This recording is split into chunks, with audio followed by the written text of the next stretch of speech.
Thank you, Cara, for coming. So excited to see you. Thank you, Heather. Yes. Yeah, Cara Judea Alhadeff, professor of transdisciplinary ecological leadership, has published dozens of interdisciplinary books and articles on critical philosophy, climate justice, art, epigenetics, gender, sexuality, and ethnic studies, including the critically acclaimed Zazu Dreams. It's called Zazu Dreams Between the Scarab and the Dung Beetle, a cautionary fable for the Anthropocene era, and Viscous Expectations, Justice, Vulnerability, the Obscene. Cara's theoretical and visual work is the subject of documentaries for international films and public television. She's been interviewed by the New York Times, San Francisco Chronicle, Pacifica Radio, NPR multiple times, and the New Art Examiner, alongside Archbishop Desmond Tutu and Vandana Shiva. Cara received, this is amazing, and I did not know this existed until now, and it's amazing, the Random Kindness Community Resilience Leadership Award in 2020. Cara's photographs and performance videos have been defended by freedom of speech organizations and are in the private and public collections, including the San Francisco MoMA Salzburg, Austria, the Kinsey Institute of Research in Sex, Gender, and Reproduction. And her work includes collaborations with international choreographers, composers, poets, sculptors, architects, and scientists. And I think that's a really big part of what I have a feeling she's going to talk about. And the reason she is here with us today is that her art-based and pedagogical practices, parenting, and commitment to solidarity economics and lived social ecological ethics are intimately bound. Former professor of philosophy, performance, and pedagogy at UC Santa Cruz and program director for Jews of the Earth, Cara and her family live in their eco-art installation repurposed school bus, where they perform and teach creative zero waste living, social permaculture, and cultural diversity. She's always eager to collaborate with other activists, scholars, and artists from other disciplines. So with that, thank you, Cara, so much for coming. And I am so excited to hear everything you have to say. And I just want to sort of kick it off. Well, first we have the question in the chat. So I think everyone should start writing. But I want to kick it off with just asking you, Cara, how did you get to that bio? I know that's a huge question, so you can take it from whatever point you want to start at and end with whatever point you want to end at. But yes. We just talked to NYFA. We've seen a lot of artists come and visit the school over the years. For all of us have seen that. And you're different. Like you're following, we talk about values-based practices a lot. And I want to hear, I can't wait to hear what you have to say. Okay, thank you. Let's see, and there are 14 of us here. Okay, fantastic. So I like to start with, well, did people get a chance to look at some of the background, some of the imagery in relation to my writing? Was there is there some context in people's consciousness as I jump in? There is. Great. Okay, wonderful. And please interrupt me. I'm not necessarily in the chat because my tech consciousness is not particularly adept. So you can jump in with your voice, please, if you feel compelled to contribute or ask a question or interrupt in some capacity. So last night, brief story. With my 11-year-old son who used to love beets. So as you can see, we're in our bus now, our home, and it's fairly dim lighting at night. We use oil lamps. And so he couldn't read the label. It wasn't made from one of our community members, but a label on us pasta sauce that actually had beets in it. And he thought that it was the color that it was because it was tomato-based or something like that. But when he found out that it was beets, it was upsetting to him because he no longer is a beet fanatic and he actively dislikes beets, even though that was his favorite food for a long time. So I'm bringing that up because the theme I want to focus on today in relation to Heather's questions and people's reflections is the idea of an intended audience. And where I feel very clear in the multiplicity, I'll say ambiguity, not as a lack of clarity, but as multiple clarities. I feel very clear that this idea of an intended audience that is often seen as an underlying directional force for writers and visual artists in particular, and composers, musicians and composers, I would like to question with all of you today. And I'll tie that into my story about my son. The beats. So in answer to your question, or to begin to unfold that, I'm Sephardic, and so I'm Spanish Jewish, and having grown up in predominantly white environments in Boulder, Colorado, and then in Dripping Springs, Texas, and back to Boulder, Colorado, I experienced a lot of bizarre responses to how people were defining, this was in the 70s, I'm going to be 52 next week, how people were defining what it meant to be Jewish. And I'm going to fold this in. So I'm going to go back and forth between different time periods. This will be a very nonlinear offering. When I was teaching at UC Santa Cruz, my students were very clear, most of them, that they were not interested in relational definitions, but operational definitions. And the way I understood what it meant to be Jewish in these extraordinarily, what I found out in my lived everyday world, racist and anti-Semitic environments, was that it was key. It was key to how I understood myself in relation to the other people around me, and in relation to the environment around me, which was pretty raw.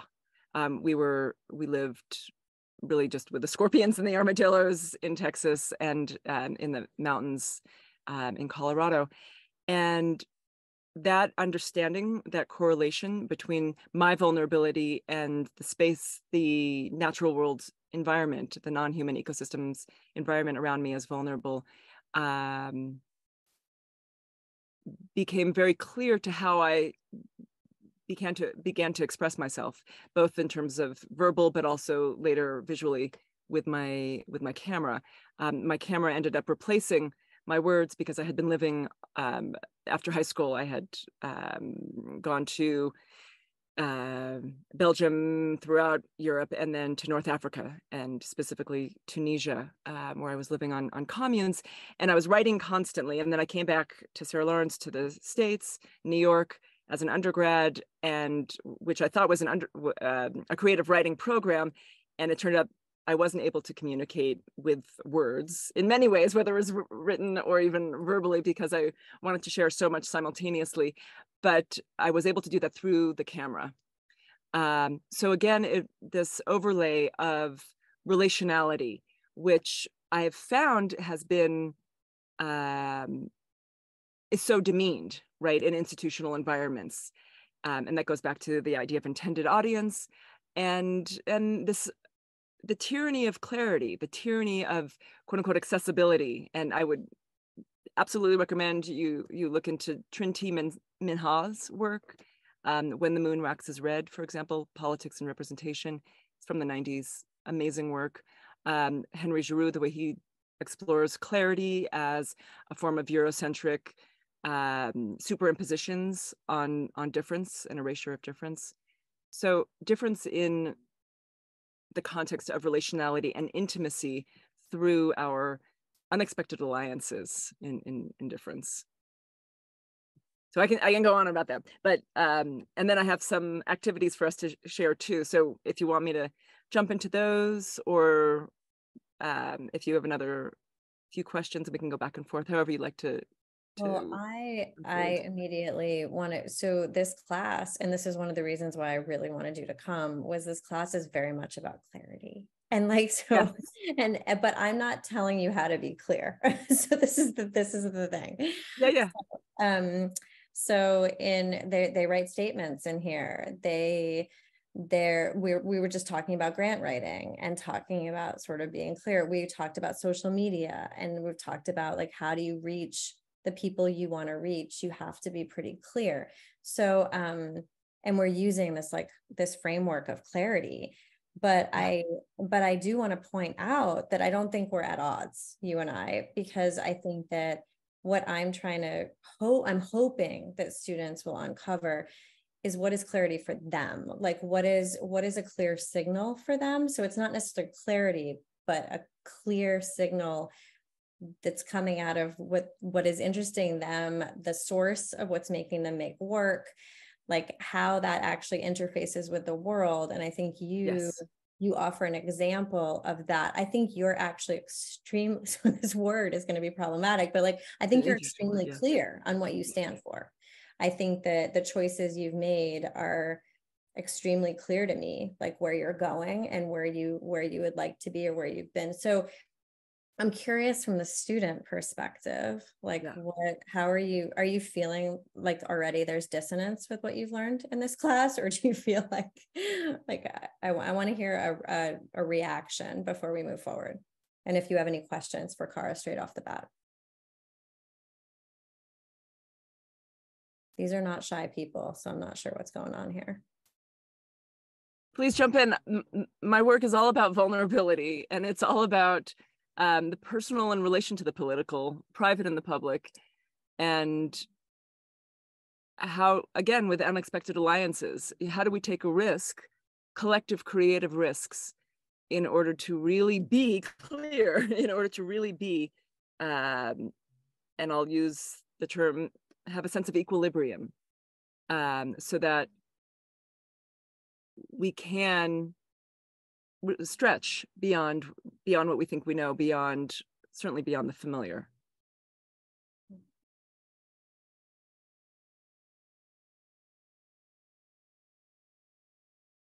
We're going to be comfortable with silence for a second.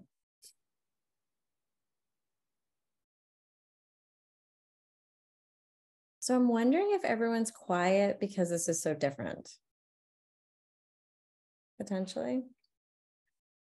Oh, so we have a question from someone who, Mick, who you can see, but is in a mall in a sort of one of Dante's parts of hell right now, I think. So yeah, so Mick has a question. It is how much of the food, so Mick, just to give a little background, it comes from Rhode Island and is part of fishing agricultural industry in Rhode Island. How much of the food your community is consuming is produced within the community? As a homesteader fisherman, I'm interested in hearing about how your group organizes on the community level in tools of food production. Okay, great. Yeah. Terms of food production. Yeah. No, fantastic. Terms and tools. So I was going to read to you a little later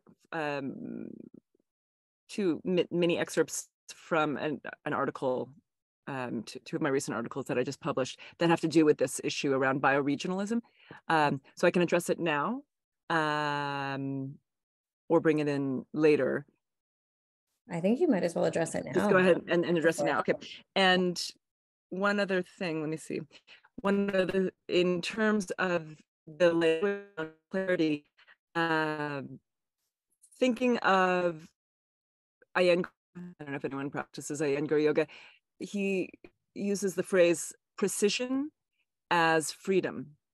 So I'm going to suggest that we work in the realm of precision rather than clarity, given the politics of clarity, given the politics of supremacy of what is considered viable forms of communication, which is most frequently linear, familiar, using familiar terms.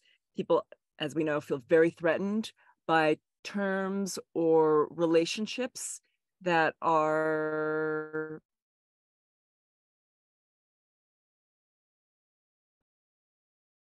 maybe associated with frameworks of vulnerability that certainly are unfamiliar. So I'd like for us to think about the idea of precision, and language is an experiment. And each time we have a conversation, rather than assuming that we're going to get somewhere, assuming that our audience who's looking at our artwork is going to get it, Have you included Dave Hickey's work, air guitar? Again, this is 90s-ish, but no. But where he would question the idea of getting it, what it means when we're, as a visual artist, hoping that our audience will get it, rather than an internal clarity, a sense of precision around our own relationship to what it is that we're producing. So I just wanted to add that language around it. And let's see, so in relation, Mick, to what you're asking, so this is from a recent article, Edge Consciousness, the People's Pluriverse, and I'm describing where I live, the ancestral land of the Ute Nation, Paonia, Colorado, originally Peony, but intentionally misspelled by the settler colonialists in 1891. Our home for the past 2 years is the quintessential embodiment of synergistic opposites. Residing at the juncture of mountain and high desert, extreme political differences thrive side by side. Our North Fork Valley is known for its gun-toting, big ranchers, coal miners, and the neighboring West Elk coal mine is the third largest in Colorado. Glyphosate Roundup addicts, anti-immigration zealots, and fundamentalist body-phobic Christians. But equally are the pagan off-grid activist, artist, hippie homesteading, garlic braiding, beekeeping, cheese making, yak rearing, herbal medicine conjuring, gleaning, seed swapping, wild weed cultivating, beer brewing, wow, I'm forgetting how to pronounce this word. I'm sure people know meth, anyway, meth addicts, meth making. There's a lot of meth making here, even though I can't pronounce the word. Decolonized, decentralized alternative banking, creative, self-sustaining entrepreneurs, permaculturist, natural building, tiny home dwelling, body worker, fermentation fiends, farmers, and midwives, including a smattering of Jews, Buddhist, and Baha'i followers. So in reference to your question, Mick, a lot. Our community is pretty exceptional because both of these extraordinarily politically seemingly opposing worlds are very much rooted in local food production and in sustaining economies, self-sustaining economies that incorporate their generations and generations, for example, of ranchers, beef ranchers, with local sheep herders, the yak farmers, in conjunction with people who are growing their own textile materials. So we have our food shed, our watershed, our fiber sheds that are intermingling in such a beautiful way. It's really, it's phenomenal. And I never thought I'd live in a place where there, you know, I've got huge signs, fuck Joe Biden, with Second Amendment flags and the, am I allowed to say that? You know, with the Second Amendment, massive gun community next to all of, you know, I just came back from an ecstatic dance, you know, where we are producing our own food from, it's so many meals, everything on the plate is local. The plate itself, the clay was, it's from locally and was made by ceramic artists locally. So I mean, it's the glaze, even that, you know, that they're not toxic glazes, but they're made from local plants, you know, or local barks or herbs. Does that answer, Mick? Agree?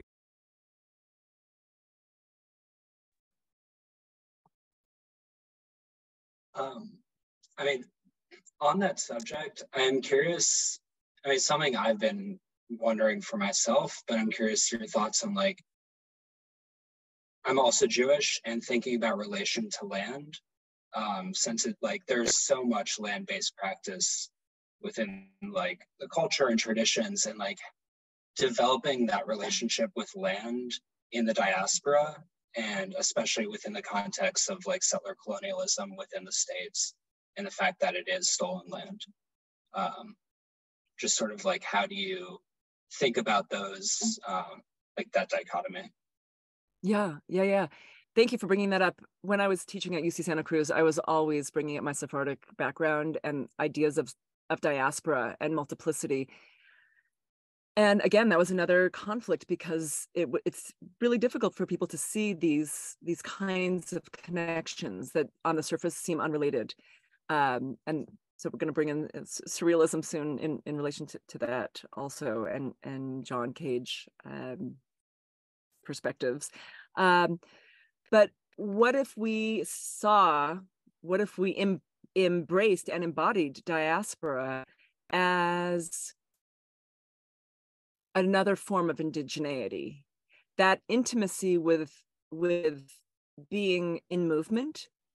And clearly, if we look at the history of agriculture, and that agriculture itself is, in a way, so many of our roots of barbarism are integral to agricultural practices, historical, not just now with agribusiness, but what it meant for people to no longer be on the move, to no longer be nomadic, and be in relation to multiple lands, and to be in relation to multiple peoples and multiple environments, multiple objects, having different kinds of intimacies with different trees in a coastal region versus a desert region, and how that has, I think, led to kind of a sophistication of what it means to be alive, because we're not limited to a particular land. We, meaning, I'm going to say Jews, but nomadic peoples of all, or of many, in many realms. So that goes back to the idea of, again, intended audience. If we only thought that we could communicate with one kind of audience, and we limited ourselves to that, to a nation state ideology, a colonial based consciousness of, oh, I can only relate to you. You are going to be my audience, rather than, sorry, I've got some strange technology. Can you hear the bleeping? It's okay. Is it distracting? Just a little bit. All right. So let's just keep it. Our technology wants to be part of this language too. Wants to be heard. But if we limited ourselves to the illusion that, and the misinformation based in disinformation, institutionalized disinformation, that only one or only a certain kind of people can embrace what it is that we're trying to say, we've lost the capacity for so much, the potential capacity for so much. So being Jewish for me is a fundamental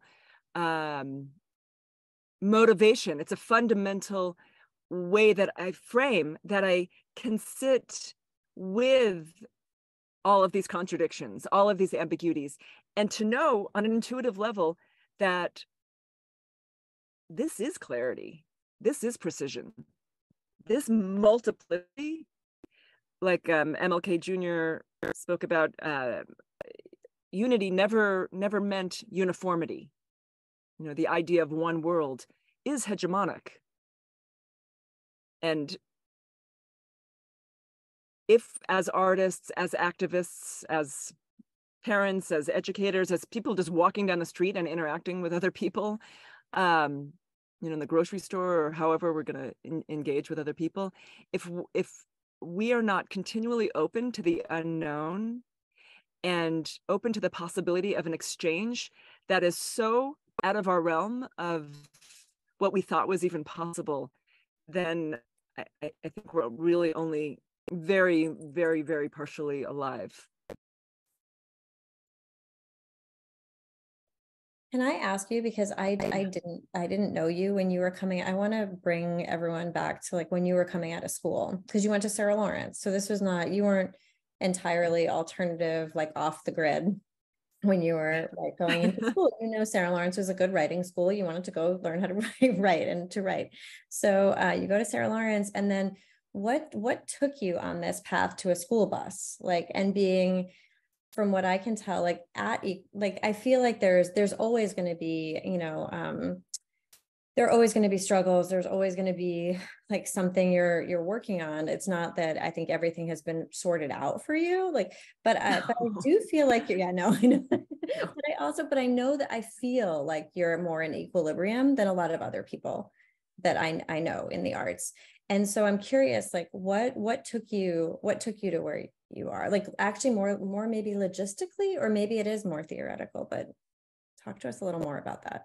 Well, so what, even just making that division, I think is what we're talking about. So often I've been told I'm being too intellectual or too cerebral, and this mind-body split, even though my work, did people get a chance to see my photographs, for example, some of my images on my sites? Yeah. So it's body-based. My undergraduate work, I developed my own major called corporeal politics, body politics. It's all about the vulnerability of the body as a strategy for social justice. That's variations of that have always been where I'm trying to implode into and connect with people around. So what does it mean to live our ethics? What does it mean to live our ethnicity? Or maybe even conflicting ethnicities, or conflicting ethics, what does it mean to live our sexuality in a daily, everyday, mundane way that seeps into the sacred, where the utilitarian and the sacred are intimately bound. And that's, for me, one of what it means to be living in the school bus, where every screw, every piece of metal, every piece of wood is repurposed. We have a relationship to its history. Every object has a story, and we are intimately connected with those stories. And that feels like it's an attempt, even though obviously endless challenges and contradictions, an attempt to live in integrity, where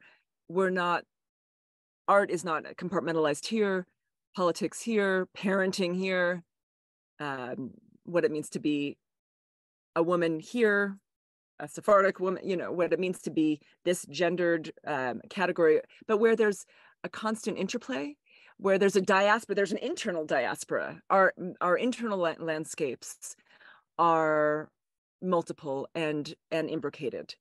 And we don't really have this language in English. A language of enfoldment is really the closest. If people have other ideas of how to explore this interweave, that's still not adequate. But a constant interplay. That's what it means to live for me in the bus. And even when I go and I use a flush toilet, all of the stories of what it means to be using a flush toilet it's so problematic. It's so nonsensical. And that's part of what I'd like to bring about with the first question about Beaver and Ladino and John Cage surrealist art. Around sense, let me just read you this quote from one of my books. Here is John Cage in around 1978 with my mother, Micaela Amato, also Heather's former professor, and her husband, my stepfather, Donald Schul. Often I was told, you need to speak to the lowest common denominator. You need to have your images be accessible to the lowest common denominator. So John Cage translates the lowest common denominator as common sense, clarity, or as logic. And then I say, as in accessibility and the politics of clarity. He says, everything we understand under that rubric logic represents such a simplification with regard to the event and what really happens that we must learn to keep away from it. So I'm suggesting perhaps maybe not keeping away from it, but continually questioning, continually upturning it. What's underneath that? This idea of common sense, this idea of compromise, You know, as a parent, I'm told all the time, you need to compromise. You know, you need to have your 11-year-old have this much access to video games because he lives in this world. And yes, he lives in this world, but me compromising when we already are in this world and the common sense is already predetermined. So that's why I'd like for us to keep this through line of intended audience, because what is predetermined is so different from curiosity or being open to the unknown. And part of that, so back to Aiden, is that how you pronounce your first name? Aiden. Aiden. So back to Aiden, your question or your reflection, that possibility, I think, is nourished, that possibility of being open to the unknown is nourished when we are not constricting ourselves to only these people can understand. And then when someone says to me, well, I feel dumb, you know, when I read your work, or I feel alienated. I mean, I get that frequently, or with my images. And I ask people to step back a second. These aren't aphorisms, right? It's not Barbara Kruger, it's not Jenny Holzer. And I know these are older artists, so I don't even know, you know, if you may be addressing. I'm from a different era, I guess. But you know, they're not sound bites. I'm asking people to go beyond, and even more with social media, with soundbite consciousness. What does it mean to be in a trickster place, in a place of both and, in a place where we're constantly playing and questioning with integrity, with precision, with trusting yourself, you know, bottom line. So if someone has anything they'd like to share around that, otherwise let's go into the question. Or to share around other issues. Hi, I have a question. So, thank you so much for spending your time with us, by the way, but also, I think like a lot of my artwork focuses on, I think like navigating the idea of existing between different like clear-cut binary modes of identity, essentially, and kind of like embracing the ambiguity of that. But I think in part, a lot of that is like deeply personal in terms of it's me trying to explore that for myself in comparison to, I guess, me trying to show it to an audience. And I was wondering, as like obviously like a more established artist, how do you navigate I guess like getting that message across to a broader audience rather than have it be more just like purely self-reflective? Yeah, that's massive.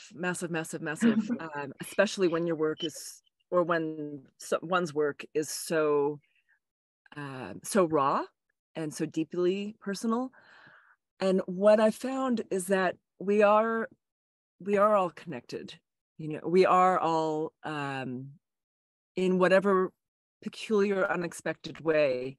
When I'm at a queer event in front of the school board, trying to encourage the school board to actually include comprehensive sex ed curriculum, and someone's yelling in my face about forcing their third grade son to learn, or not even learn, but to be exposed to anal sex, for example.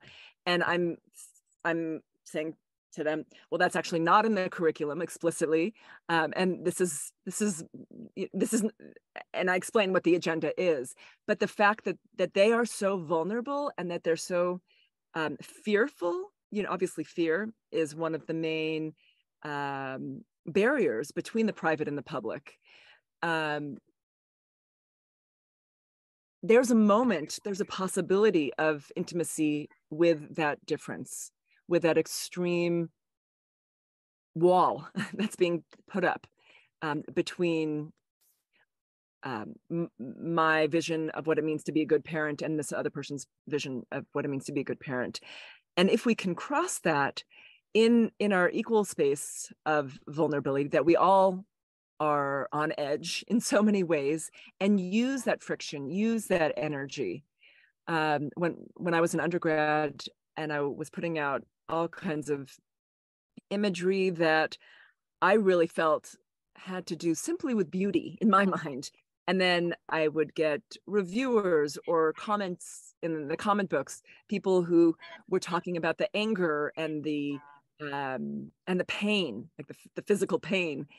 And at the time, I remember thinking, you know, that's they're projecting that on me, and that's not what I'm exploring. But then I began to realize how much beauty and pain and the grotesque and the monster and the socially inappropriate and exquisite rapture and awe are so bound.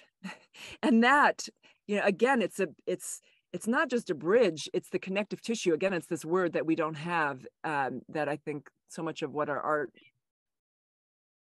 conveys, or ideally what I hope a lot of my art would convey this space of tension and electricity, literal, like physical in physics and in quantum physics, electricity, and psychological and spiritual. It's a spiritual intelligence that that risk-taking that you're doing as an individual is, I would say, is a gift for your public, whether they know it or not, you know, or whether they want to see it, or whether they want to have it touch their consciousness, whether it penetrates now or in decades in an unfamiliar, again, a kind of implosion in their world. So then I guess, like, how much do you orient your art towards kind of like leading the public / your audience towards coming to that realization, or do you kind of like have faith in the fact that like the right audience will find the right conclusion? You know, I guess at this point, I'm so tired of what it means to have a right audience and even the right conclusions. I tend to just spew, you know, and I think the spewing, because the energy, it's phenomenally exhausting. The way I function in the world is phenomenally exhausting, but it's also phenomenally rejuvenating, and it's simultaneous. And I can't be alive without both. So I guess there's faith, but there's also, it's the only way for me to, you know, I've tried to practice this idea of the courage of self-restraint, you know, in public environments, keeping a certain language out of a public discussion, certain connections, keeping them out because I don't think, or because I've been told that people aren't going to understand the multiplicity, and then I'm going to alienate them, or that I'm going to shut down various possible connections. And I just at this point, I'm feeling there's so many layers of complexity that are driving us as whatever we are in the world, that, again, trusting yourself and going beyond, you know, Homi Bhabha talks about the elsewhere as a kind of a homelessness. And that homelessness is the diaspora. It is the multiplicity. It is the understanding of land in, you know, when you're opening a cabinet door and your hand is on the metal, being in that electric moment of connecting with the story of the miners who generated that metal and all of the forms of electricity or energy, the embodied energy that went into, you know, the life cycle analysis, the supply chain that went into that object that your hand is now using to open that door. That's a moment that can lead us to remembering again and again that if we live with integrity, then that's all that counts. And that doesn't mean that we're not making constant compromises and living in contradiction, but being open to question, being open to finding pathways with other people who you never thought you would be working with. You know, you never thought you would be having in this intimate conversation with this kind of person. And letting that inform your artwork, and letting that inform where you land as you're jumping off simultaneously when you're looking for an audience.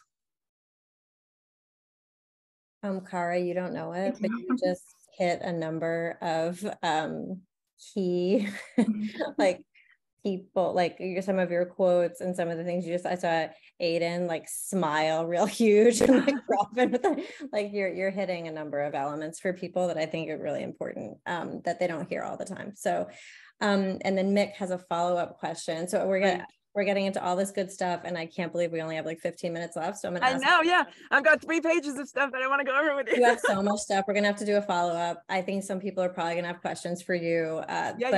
Like after this thing is over. But Mick is asking, like, how did the structure of community in food, textile, ceramic making, and sharing between hippies, ranchers, meth cookers, etc. develop? I've tried to do some live local practice in my community. Oh my gosh, my eyes just went real blurry. Yeah, can you read it? Telling neighbors to gardens, sharing seeds, sharing bycatch poultry, turning trees that fall on fences into firewood and wooden objects. But I found that it seems to stay insular, divided along nuclear family property lines. What are the ways to build like-minded or not community into a self-sustaining structure? And I think this is a great question, because we talk, like on the Creative Study website, we have this thing about solidarity economy and like finding people who use that term, and you use that term also, but like how we know it's out there, but I guess Mick's question is getting to like, how does it form in a functional way? Is that right? Yeah. Well, so if you have a particular, for example, beaver, which I now understand is not beavers, but beaver, that's the plural. Because a beaver is so, what they're doing can challenge so many different aspects of a community, and also be absolutely fundamental to so many different aspects of a community. So if you choose some element within your community that's a border crosser, like the beaver is the border crosser. So find something in your community, whether it's water distribution, whether it's maybe a beetle that is infecting a particular kind of tree, but find a challenge in your community, and then see how you can bring differing perspectives to that challenge as a way to work together to address what that challenge is from, again, unexpected perspectives, where we can learn from each other, and where we can have aha moments from one another and from ourselves around a common. I mean, it doesn't have to be a negative thing. I mean, like the beaver is a positive. The beetle could be positive, but it's initially seen as negative. But to find a theme that impacts people very differently, where there could be perhaps a creative way of addressing it, in maybe people working with their kids, maybe people working from a place of creativity with objects, making objects in relation to this theme. Maybe it has to do with a broader economy or a more macrocosmic environment, and playing with how can we look at this from another angle? You know, how can we, again, uproot? How can we look through each other's eyes? to come to some solutions for that particular challenge. You know, maybe if I had, yeah. I'm curious about the community that you're living in right now in Colorado. Like, what brings all of you together? Like you said, you have a shed for textiles, and one, like it's amazing what you all do together. And what did you have a particular challenge or? Yeah, so one thing that we're battling right now is, and this goes back to Aiden's question, as a land use code, and it's, I'm stunned by how it has brought democracy into action.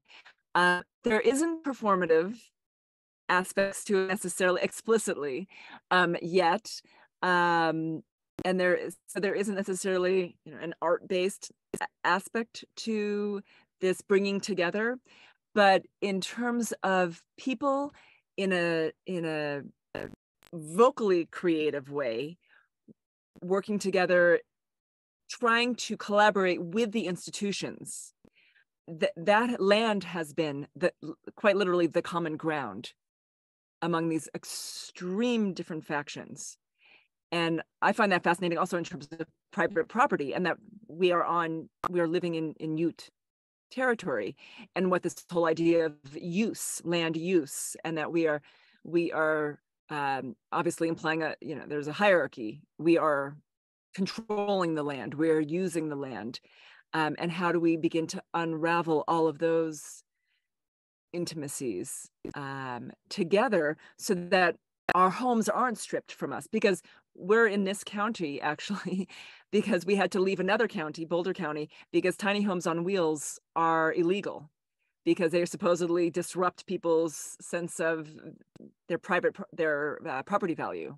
You know, that goes into all kinds of ideologies around beauty and care, and for me, like, it slips right into ethnocentrism and xenophobia, and what I explore around racial hygiene, and the idea of the proper and property, and le propre, meaning in French clean, and then we get into all kinds of, again, interdisciplinary and promiscuous crossings, boundary crossings of difference, when we are legitimizing who gets to live where because of a certain sense of aesthetics.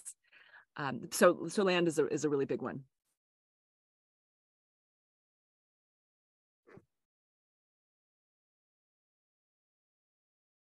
Do we have another question, or should we keep? I want to know more. So no one really wrote in the chat about how those things connect, Cara. Oh, right. But I think now I have an inkling as to what I would write if I was writing now. But well, and people, if you could just write it on a piece of paper, and you don't even have to share it necessarily, but if you just write something on a piece of paper, a word or a phrase, and then I'd like you to close your eyes if you're willing, and place one hand on your heart and one hand on your belly, again, if you're willing. And I'd like you to consider your reaction to this question, the question, what do beaver, the plural of the aquatic animal, Ladino, which is my family's language, the language of the Sephardim Spanish Jews, Sephardic Jews, and avant-garde composer John Cage, and I'll expand that, surrealist art, and maybe even just an expansion into art in general, have to do with one another, and make it even more complicated with climate resiliency and human rights. So first, just play in your cerebral, your neocortex, if you like, or if you're having a feeling in your belly, play with what your sensations are, or maybe in your fingertips. And then if you'll write down either what those things have to do with each other, or if you find my question irritating, or along those lines too. And that's for yourself. That isn't necessarily to share, but just for you to reflect on as we continue.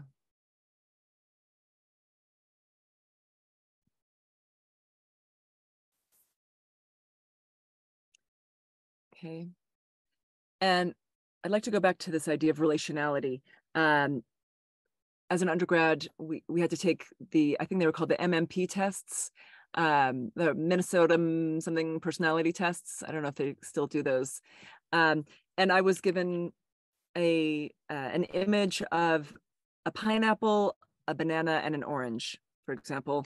And I was asked, what do these have to do with one another? And I wrote down that you remove the peel to eat them. That was incorrect.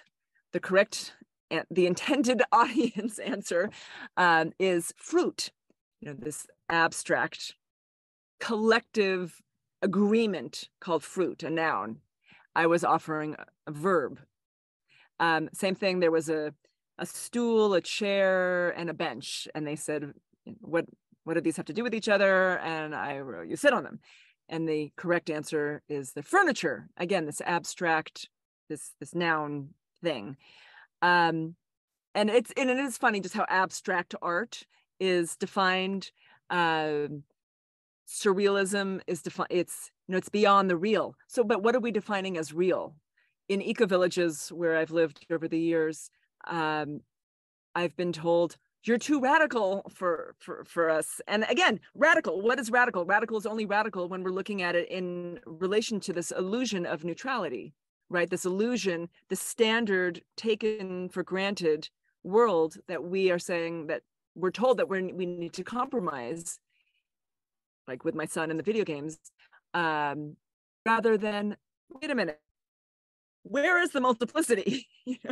Where actually is the diversity? And so that feeds into the relationality of cultural diversity and biodiversity, and how if we could really let go of this imperative for an intended audience, for clarity as a stripped, agreed upon reality, I in my heart, I really do believe that we could shift our evolutionary trajectory, where our epigenetic potential, could inform how we are evolving, how we are becoming multiple. Again, the idea of a pluriverse. So when we speak about audience and intelligence and connection, I'm curious where people are how are people feeling about that, and maybe how you're feeling about that question relates to what you wrote about the beaver question and human rights, etc.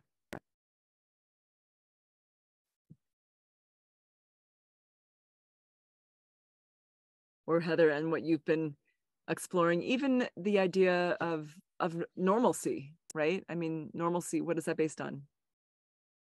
Agreements, constructions.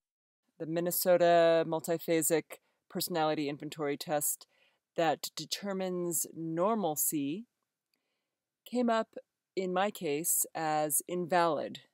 Those are the results I received given my responses to their standardized questions.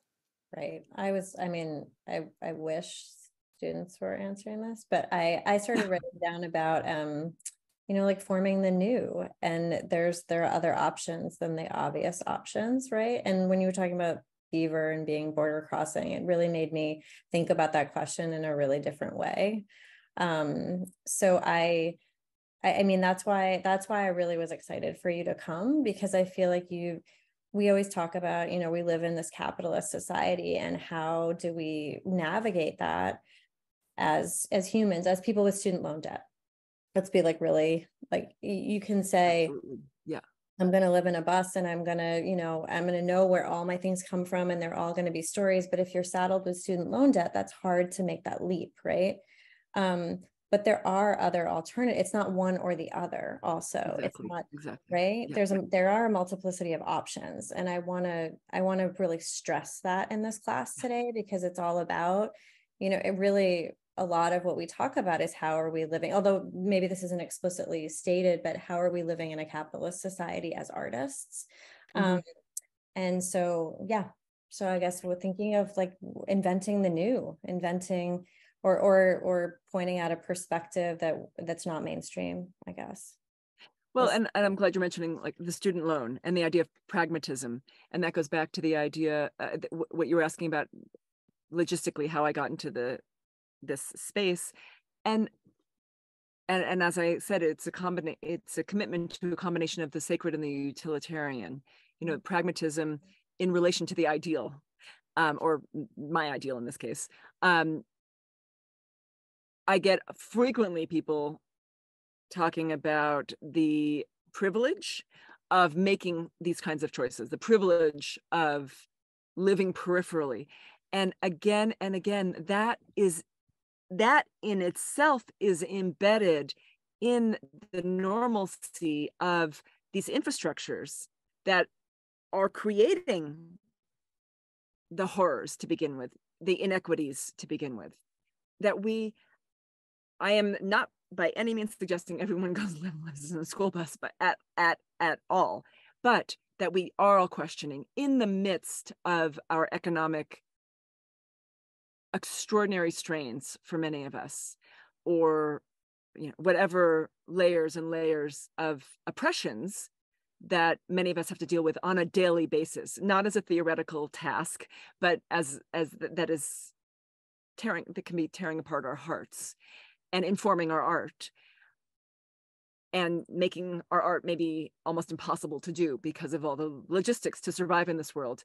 And what I'm saying is those infrastructures have to be questioned, like you said, simultaneously. There has to be a willingness to be in the multiple of, yes, economic survival, and yes, realizing that economics, the word eco, and from economics and ecology comes from the Greek oikos, home. And are we going to take risks together? Again, this is always about the communal and the commons and working collectively. Are we going to take risks together to rebuild our home, whatever kind of home, our psychological home, our physical home, you know, literally affordable housing, all of those layers of home. Again, going back to the homelessness of Homi Bhabha and the elsewhere. I mean, these are theoretical issues, but they're also in our cells.